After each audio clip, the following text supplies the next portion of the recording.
Stinger. Not my gun. In April 1945, British and Canadian troops stormed the infamous Nazi concentration camp located between the towns of Bergen and Belsen in Lower Saxony. Motivated by intelligence indicating the presence of Allied prisoners of war, their primary mission was to liberate them and continue advancing toward the heart of the Third Reich, Berlin. However, nothing could prepare them for the horror they would encounter upon entering the gates of Bergen-Belsen. A gruesome scene unfolded before their eyes. Tens of thousands of rotting corpses and dying prisoners, most of them Jews, reduced to shadows barely recognizable as human beings. The camp housed 480 Nazis, including guards and members of the commandant's staff, 45 of whom were women. Regardless of gender, they all shared a history of cruelty and sadism that is difficult to fathom. This group was responsible for some of the most gruesome atrocities in recorded history. Bergen-Belsen, which began as a prisoner of war camp, eventually became a ruthless machine that resulted in the tragic loss of 50,000 innocent lives. Join us as we uncover the horrors that occurred there through stunning color images that chronicle the dark journey of this place, from its beginnings to becoming a true symbol of extermination. Welcome to Wartime Archive. Life in the Nazi extermination camps, an experience terrifyingly worse than death. The Nazi ideology of Aryan supremacy led to the classification of certain people as unfit, those incapable of working, socializing, or simply existing according to that brutal logic. These included the mentally ill, the physically disabled, the terminally ill, and the elderly. Hitler, in his ruthless style, implemented a method to eliminate those he considered undesirable through euthanasia, also referred to as mercy killing. In October 1939, seeking to free up resources to care for wounded soldiers, he signed a secret order authorizing doctors to perform euthanasia on patients with little chance of recovery. This secret project was called T4, after the address at Tiergartenstrasse 4 in Berlin, from which it was run, Hitler's office. 6 euthanasia centers were established in remote areas of Germany. In these isolated locations, more than 50,000 people deemed incurable were supposedly killed humanely and their bodies cremated. Relatives received forged death certificates. Doctors tested various methods: carbon monoxide, morphine injections, cyanide, and other poisons. Each center had gas chambers designed by an SS officer. Heinrich Himmler saw the T4 project as a useful tool for the concentration camps. Systematic executions in euthanasia centers were more efficient and less chaotic than the mass shootings common in the camps. The SS could designate the weakest as unfit and transfer them to a euthanasia institute without waiting for their natural death. They could even label political prisoners as mentally deficient. Some psychiatric forms at Dachau and Ravensbrück listed behaviors such as hostility toward Germans or sympathy for communism as signs of mental illness. The exact number of people euthanized in the camps is less clear due to the destruction of many meticulous records, although it is estimated that at least 20,000 died this way.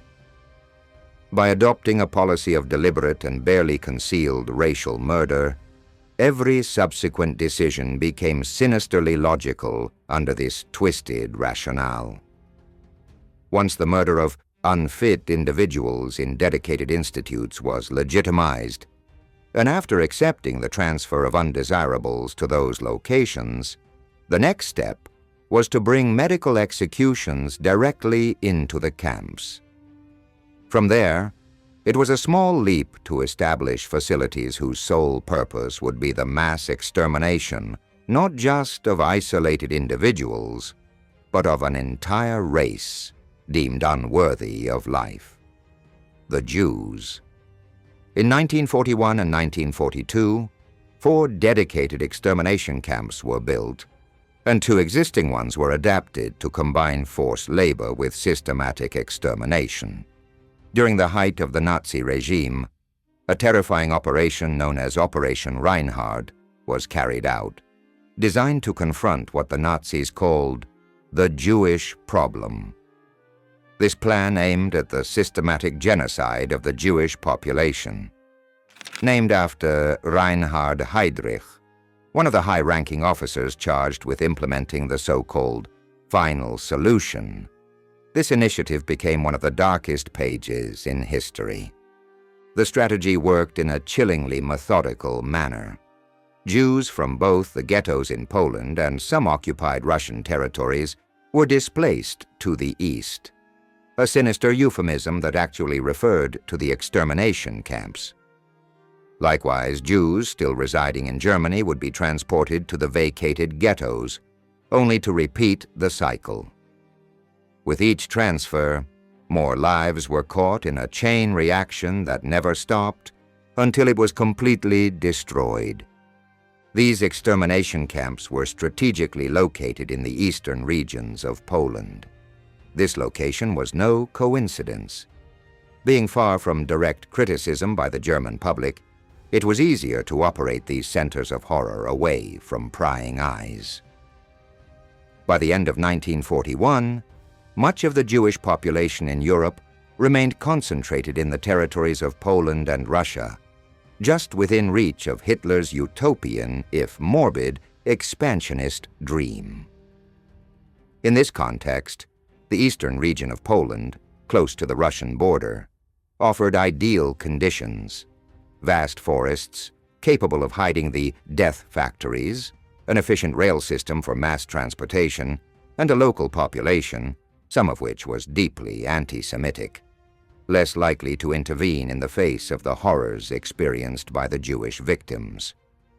Although countless groups suffered under the Nazi yoke in camps and prisons scattered throughout the occupied territories, no community was subjected to such systematic, planned, and lethal hatred as the Jewish people. The Nazi machinery did not simply seek to enslave or punish. It aimed directly at complete elimination. However, it should be noted that Germany also housed an extensive network of POW camps. Although these were not directly part of the extermination program, the conditions were equally terrible, leaving their inmates facing a constant struggle for survival. This chapter in world history remains a harrowing reminder of the depths of cruelty that can occur when hatred and intolerance become institutionalized. Revisiting these stories not only shows us what happened, but also underscores the importance of never lowering our guard against any form of discrimination or totalitarianism. Bergen-Belsen, 2 names linked to horror. The men and women who arrived at the Bergen-Belsen camp in northern Germany considered it a relatively favorable destination, and believed what they were doing there was just. Despite receiving orders of blind and absolute obedience to their SS superiors, they sometimes felt free to criticize the camp's management. Many, beyond the statements made to their captors at the end of the war, firmly believed in Nazi ideology, which allowed them to question certain aspects of their execution. The guards knew they were participating in something unprecedented in human history: the systematic extermination of thousands in just a few months. At the camp, they had created death factories, whether through gas chambers or, as at Belsen, where prisoners were tortured, executed, deprived of food, and left to die of disease. What concerned them was not the suffering of the detainees, but the efficiency and proper functioning of the camp. Most guards led a relatively comfortable life, They lived in barracks shared with their colleagues. For the officers, conditions were even better, as many resided with their families in nearby requisitioned houses, enjoying a much better standard of living than if they were in a combat unit. In this homely environment, they created a peaceful atmosphere and managed to distance themselves from the atrocities of the concentration camp. Almost all officers were determined from the outset to conceal the true nature of their activities from the outside world. In their minds, they were protecting not only their oath of loyalty, but also their image as human beings. The Bergen-Belsen concentration camp became a significant part of the official camp system from its establishment in April 1943. It was different from other Nazi camps in several ways. Initially, it was designed to hold Jewish hostages of value to the SS for various reasons, using them as bargaining chips for Germans detained abroad, foreign currency, or valuable goods for the war effort. The nature of the camp changed in March 1944, with the opening of a section for sick male prisoners from other camps who were no longer able to work. In August 1944, a section for female prisoners was added. In December 1944, it became a destination for numerous evacuation transports from other camps. The resulting overcrowding and disastrous living conditions led to mass deaths. Some 18,000 people died in March 1945 alone. This does not include those who perished during the death marches, where prisoners were forcibly marched from camps like Auschwitz to more sheltered camps in Germany. The poor physical condition and the harsh conditions of the European winter meant that few reached their next destination. This was especially noticeable at the satellite camp known as Camp Hohne. There, some 15,000 prisoners from the Mittelbau-Dora camp were transferred in deplorable conditions in early April. Mittelbau-Dora, a subcamp of Buchenwald, had seen its prisoners subjected to forced labor in tunnels near Nordhausen to manufacture V-2 rockets and V-1 flying bombs. Summary executions, deliberate starvation, and extreme cruelty were common there. With the Allied advance toward Dora, the SS murdered prisoners too weak to be transferred. Those who could walk were forced onto a march to Camp Hohne. Despite continuing to be mistreated and deprived of food at their new destination, many inmates were physically better off than those at the main Belsen camp.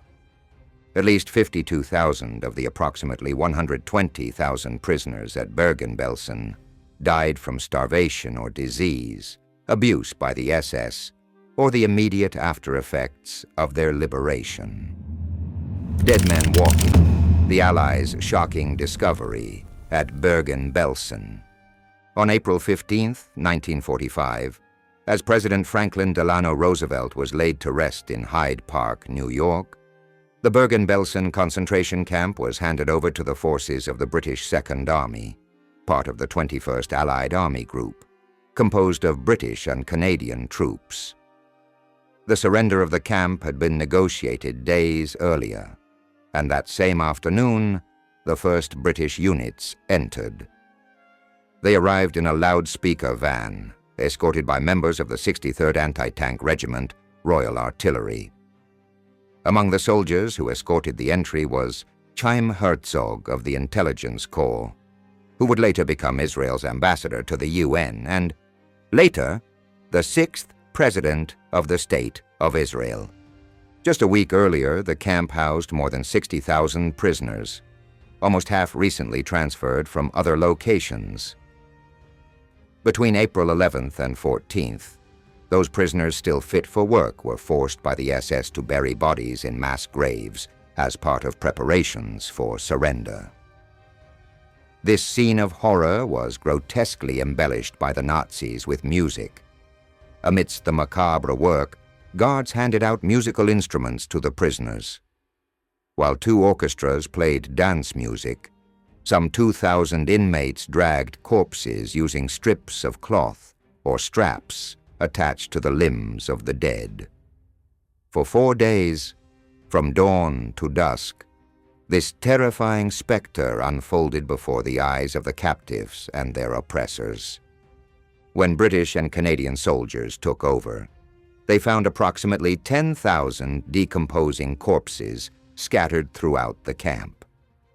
The survivors were devastated by hunger and diseases such as typhus.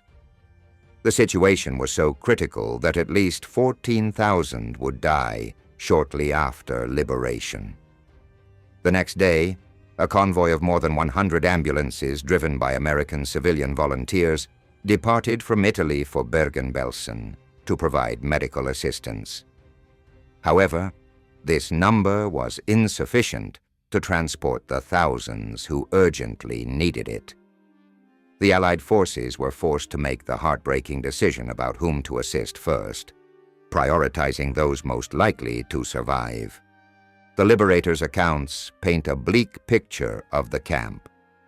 The prisoners were human shadows, emaciated, listless, and crammed into wooden huts without beds or blankets. Many didn't even have clothes.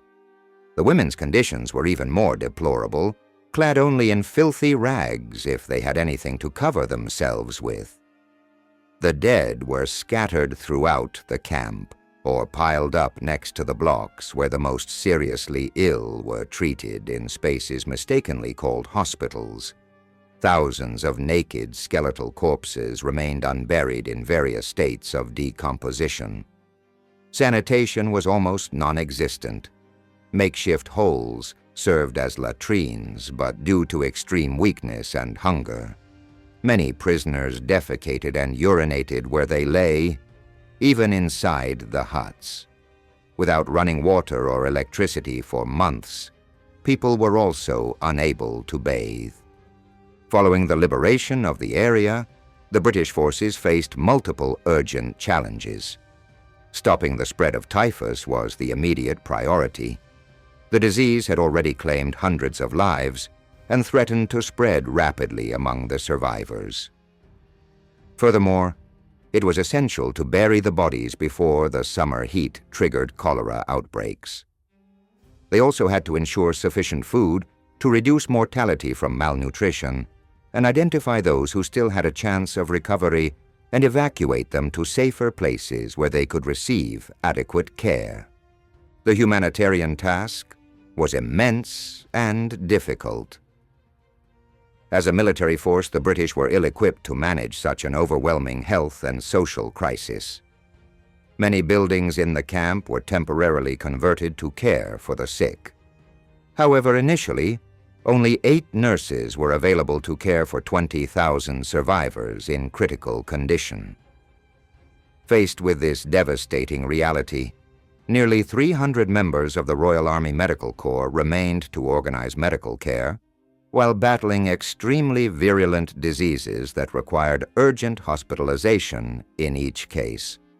Around 30,000 men, women, and children had some chance of survival if they received medical attention. But their fate was inevitably fatal if they were not provided with food or removed from the infamous camp of horror.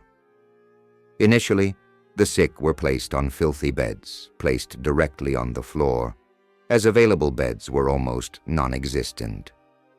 To make matters worse, the limited medical staff and the few nurses available worked without basic resources. They lacked thermometers, medications, bandages, bedpans, or other essential items to care for the patients. But most heartbreaking of all, they did not share the prisoners' language, making communication extremely difficult. Exploring the cruelties of the Bergen-Belsen women's camp. Of the 55,000 guards who participated in the dark regime of the Nazi concentration camps, nearly 3,700 were women. Their arrival at these places, marked by horror, began in 1942, when the first female guards were sent to Auschwitz and Majdanek from the Ravensbrück camp.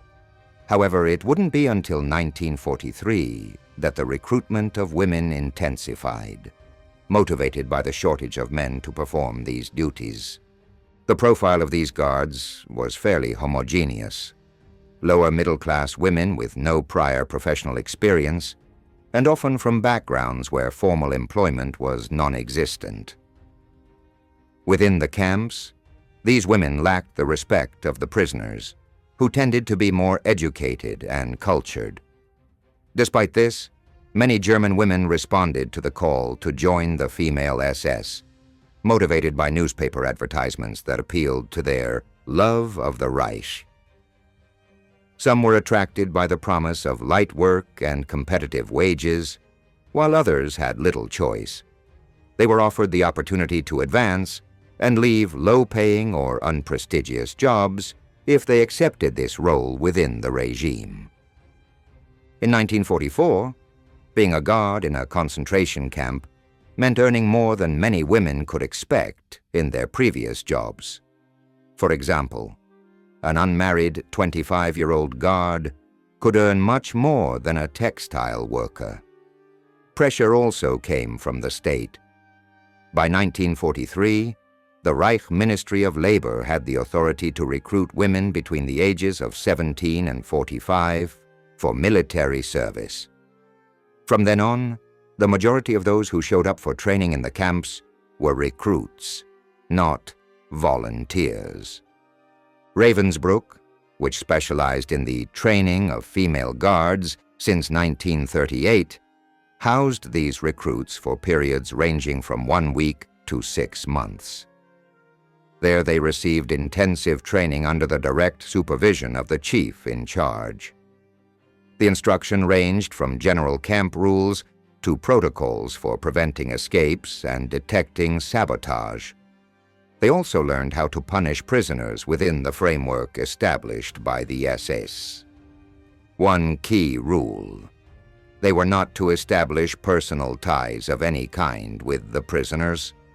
Cruelty was part of the system. However, not all recruits managed to adopt this brutality as a way of life. Some showed empathy toward the prisoners, which put them in danger in the eyes of their superiors.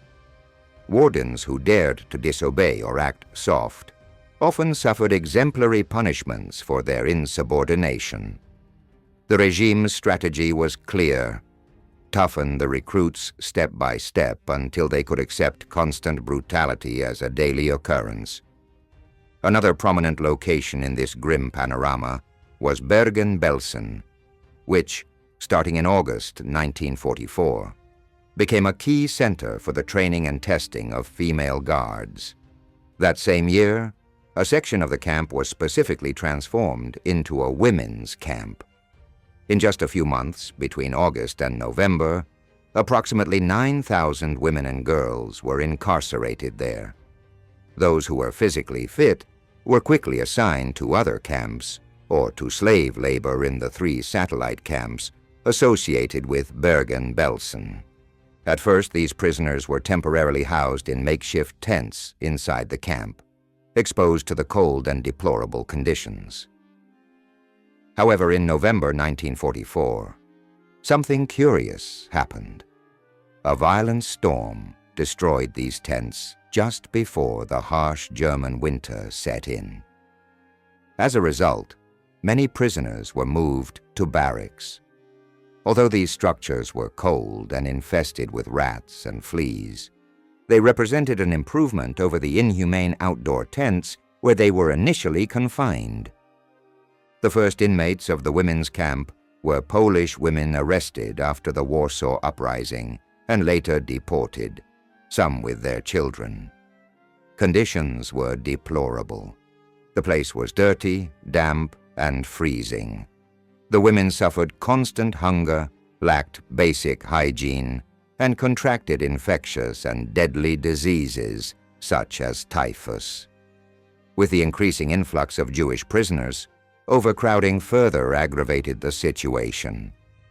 Most of the new inmates were Polish and Hungarian Jews, transferred from Auschwitz. Among the prisoners who remained at Bergen-Belsen were Margot and Anne Frank, the latter of whom died in March 1945. Anna's diary remains one of the most shocking testimonies of the absolute brutality that defined life in the concentration camps, transferring the methods from Auschwitz to Bergen-Belsen, Josef Kramer, and Irma Grese. It wasn't just Auschwitz prisoners who were sent to Bergen-Belsen. As the war progressed and the Nazis recognized that the camps in Poland were unlikely to hold out for long, they began relocating some of their most notorious commanders from Poland to more secure camps in Germany. Furthermore, there was a growing need to eliminate as many prisoners as possible, especially those whose physical deterioration made them unfit for forced labor. Although Bergen-Belsen never featured gas chambers like many other extermination camps, the SS commandants and guards implemented their own cruel methods to carry out the extermination. Johanna Bormann, a camp guard renowned for her cruelty toward prisoners, was transferred from Auschwitz to Bergen-Belsen in late 1944.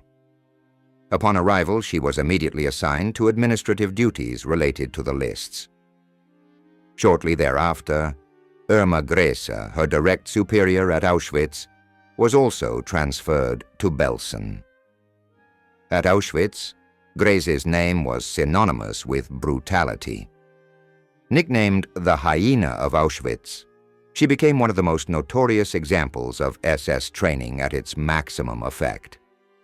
In 1943, at just 20 years old, she was transferred from Ravensbrück to Auschwitz, where she assumed the position of supervisor and controlled 31 barracks housing some 30,000 women.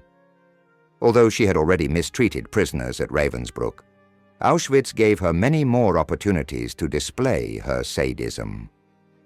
Always impeccably dressed, she walked around in shiny black boots, a whip in her hand, and an elegant SS uniform, instilling terror among the prisoners, whom she selected to torture or kill. At Belsen, Grese arrived with the same determination to inflict torment that had characterized her at the other camps. Josef Kramer, the commandant of Belsen, had also worked with her at Auschwitz. Rumor had it that the two were in a romantic relationship. For that reason, when Grese was offered reassignment to another camp, she requested to remain at Belsen. Her fellow inmates suspected that she preferred to remain in that abyss of horror, plagued by a typhus epidemic, out of love for Commandant Kramer. However, Bormann discovered that Grese was having a secret affair with Franz Hatzinger, a married SS guard 14 years her senior, whom she had met at Auschwitz. Despite the complicated military situation and chaotic conditions at the camp, Grese's cruel personal relationships did not interfere with her desire to continue terrorizing the prisoners. Amid the collapse of the Reich, both Grese and Bormann continued the abuses that made them infamous at Auschwitz. As prisoners died around them and typhus ravaged the camp, they ordered weak and emaciated women to participate in grueling physical exercises, such as holding heavy stones on their heads for long periods. These practices lacked practical utility. Their sole purpose was to satisfy the guards' sadistic impulses. Josef Kramer was no different. His ruthless management of Belsen earned him the nickname the Beast of Belsen. He arrived at the camp as commandant in December 1944, after being transferred from Auschwitz-Birkenau. Even as the Nazi system collapsed under Soviet and Allied offensives, Kramer maintained tight bureaucratic control while perpetuating terror over the detainees. During his administration, thousands died from starvation and disease. With the imminent collapse of the Reich, the camp's organization deteriorated dramatically. Bodies piled up, and the stench of decomposition permeated the camp as evacuated prisoners were abandoned without resources. As the chaos escalated, Kramer increased the pressure on his subordinates, urging them to be even more brutal. This led less violent guards to adopt extreme practices. They began indiscriminately beating and murdering women and children while shooting those too weak to respond to their commands. On April 8, 1945, Franz Hössler arrived at Belsen to try to regain some control as deputy commandant under Kramer. He immediately ordered physical punishment and outright executions of the prisoners, actively participating in these atrocities. But the regime's brutality was finally halted when British forces liberated the camp on April 15, 1945. Hössler attempted to conceal himself among the prisoners by wearing camouflage clothing. He was quickly identified and arrested along with the rest of the SS personnel. The subsequent trials resulted in the execution of Kramer, Hössler, and Irma Grese by British executioner Albert Pierre Point on 13th December 1945. The end of the camps, but not of the suffering. The liberation of Bergen-Belsen. The liberation of the concentration camps did not mark the end of the ordeal for thousands of victims. Many, weakened by starvation, mistreatment, and extreme exhaustion, failed to survive beyond the first week of freedom. For some, their bodies collapsed irretrievably. For others, the abundant food that rescuers offered in the hope of restoring their strength proved too much for bodies severely damaged by malnutrition. At Dachau, during the days following its liberation, the daily mortality rate reached 200 people, while at Bergen-Belsen, this figure rose to nearly 500. The assault on Bergen-Belsen was not part of the Allies' original plans. In early April 1945, troops of the British 11th Armored Division were advancing through northern Germany near Hamburg toward Berlin. This movement was part of the final offensive aimed at securing Allied victory over the Nazi forces. However, the division's progress was interrupted when a German man with a white flag approached, requesting a truce. He came from a place called Bergen-Belsen. Initially, the British officers showed no interest in negotiating, but they soon discovered that Bergen-Belsen lay on their route of advance. They saw an opportunity to rescue comrades in a prisoner-of-war camp without having to fire shots. They decided to investigate, but were warned of a danger. Typhus had ravaged the camp, and there was a risk that the disease could spread. On April 15th, soldiers of the 63rd Anti-Tank Regiment were the first to set foot in Bergen-Belsen. What they found was unimaginable. Around 60,000 people on the verge of collapse, and 13,000 unburied bodies. The combination of typhus and limited personnel had prevented the burial of the dead, and in the following days, the epidemic claimed around 500 lives each day. Although the arrival of the Allies was a cause for celebration for the prisoners, their ordeal did not end there. Bergen-Belsen was not originally intended as an extermination camp. However, the atrocities of war and the lack of preparation of the British and Canadian liberators resulted in a high number of casualties. Sadly, of the 50,000 people who died at Bergen-Belsen, some 35,000 died in the months before its liberation alone, never knowing the freedom they were so close to. Afterward, British soldiers, doctors, and volunteers worked tirelessly to restore some order amidst the horror. The dead were buried, the sick were cared for, and the recovery of shattered lives began to take shape. Even children regained moments of play. Once the situation was under control, the British redirected their attention to those responsible for the horrendous conditions revealed in April 1945. The camp commandant upon its liberation, SS Captain Josef Kramer, stood out among them. Kremer had been in charge since December 1944, after overseeing cruel operations at Auschwitz.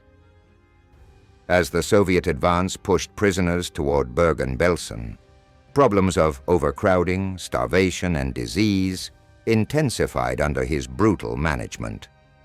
These conditions only worsened under Kremer's ruthless regime, known as the Beast of Belsen. Under his rule, the camp became one of the deadliest in Germany, all without gas chambers. On April 20th, the camp suffered an air raid carried out by 4 German fighter planes. The location of the camp was likely revealed by German soldiers previously allowed back to the front by the British.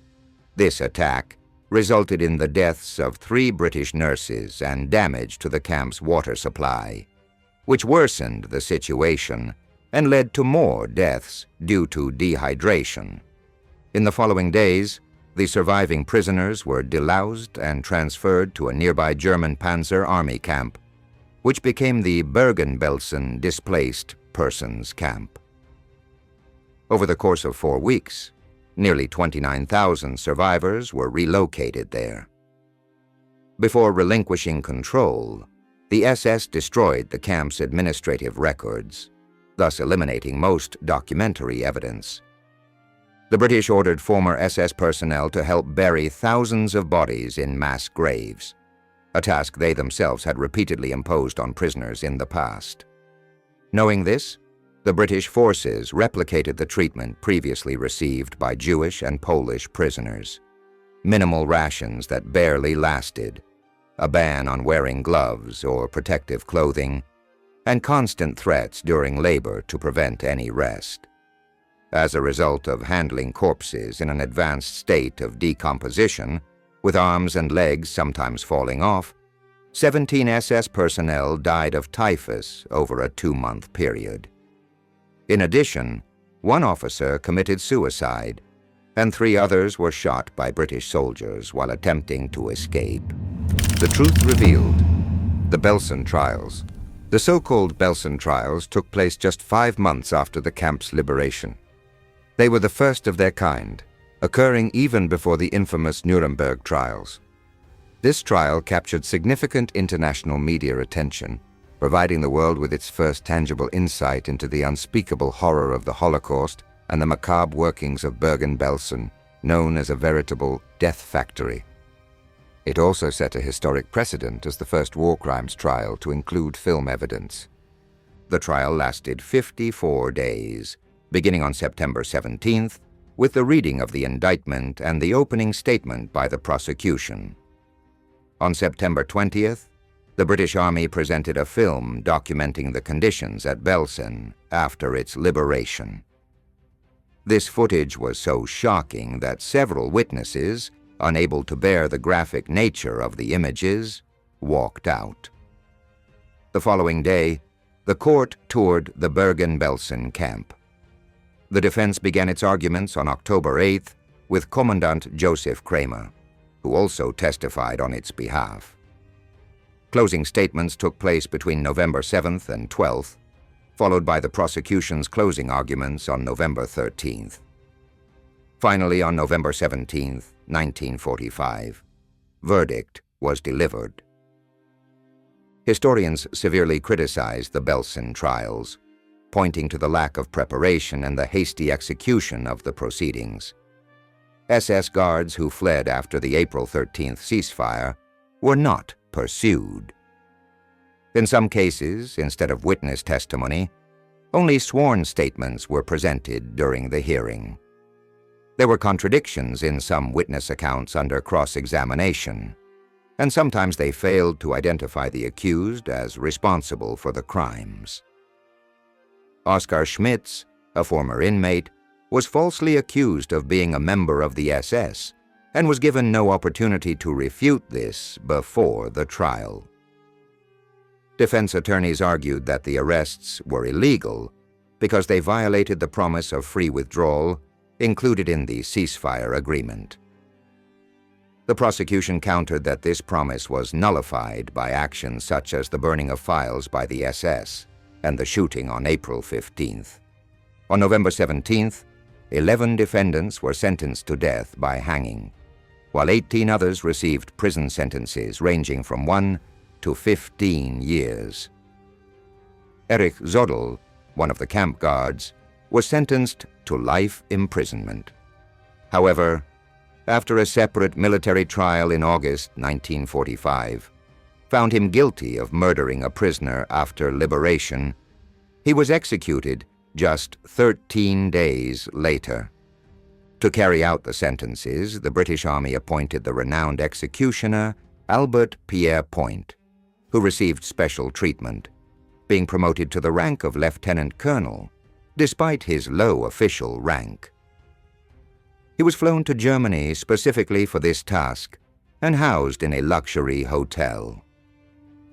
Every day he was picked up by military jeep to be taken to the prison where the executions would take place.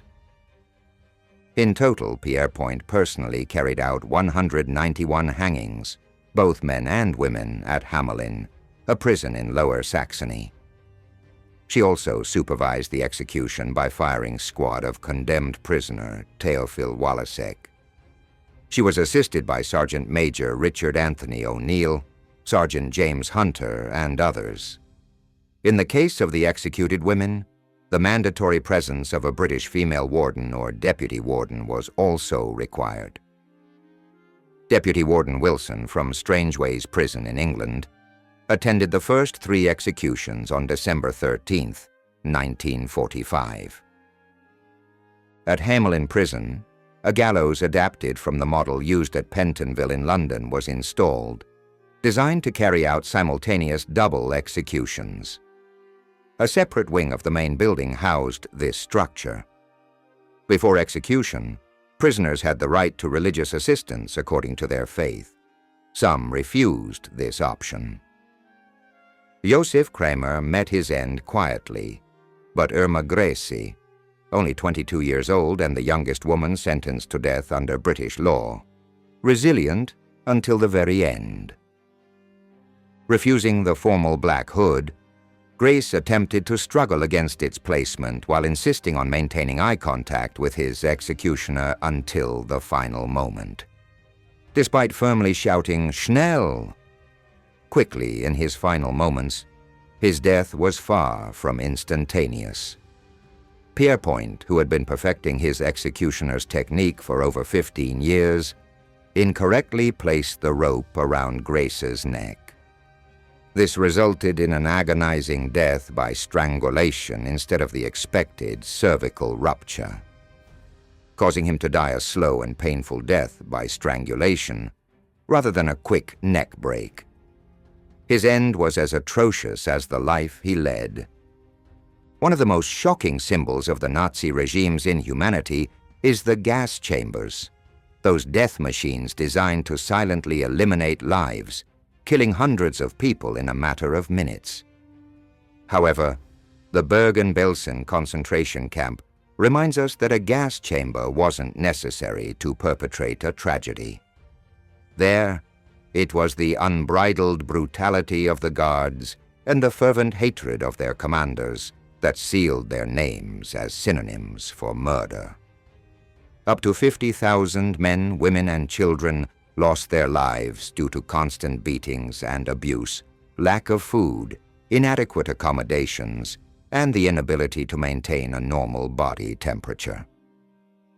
By 1944, infectious diseases spread unchecked through the camp, and the Nazi guards saw them as an ideal method to reduce the population by simply letting prisoners die without medical attention.